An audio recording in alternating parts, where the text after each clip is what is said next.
Good morning. Welcome to another episode of Cooking in Quarantine. We made granola last time, so now I'm going to make the yogurt. Yogurt is pretty easy. It takes a half a day.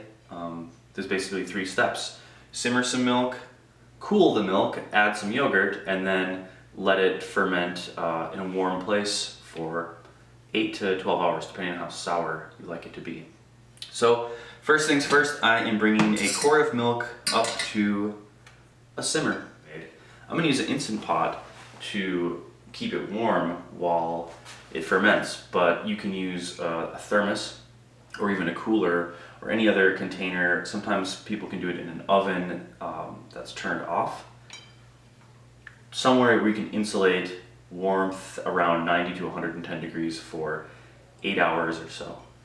Alright, so the reason that we simmer the milk first is A, to kill any germs that might already be in the milk, and B, to break up the proteins so that they coagulate better. It'll create a much better, thicker yogurt at the end if you do this step. It's not essential though. You can make yogurt raw without simmering the milk. It's just going to be runnier. You won't have that gel type of texture at the end.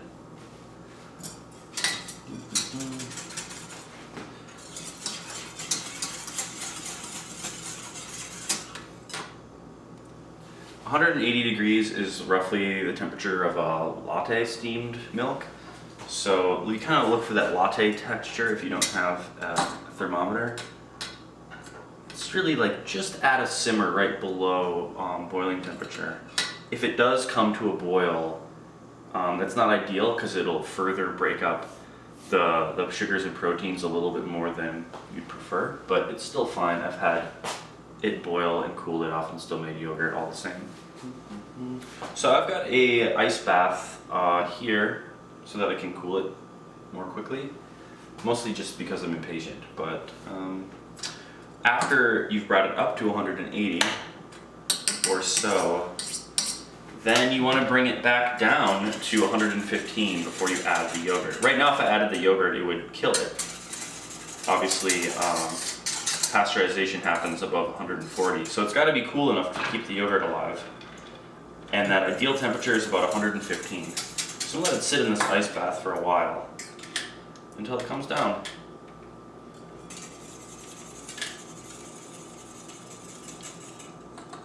Okay, in just a few minutes it looks like we are down to that target temperature of 115. So now the magical moment when we add the old culture into the new medium. The ratio I've used is a tablespoon to a quart, roughly. Okay, so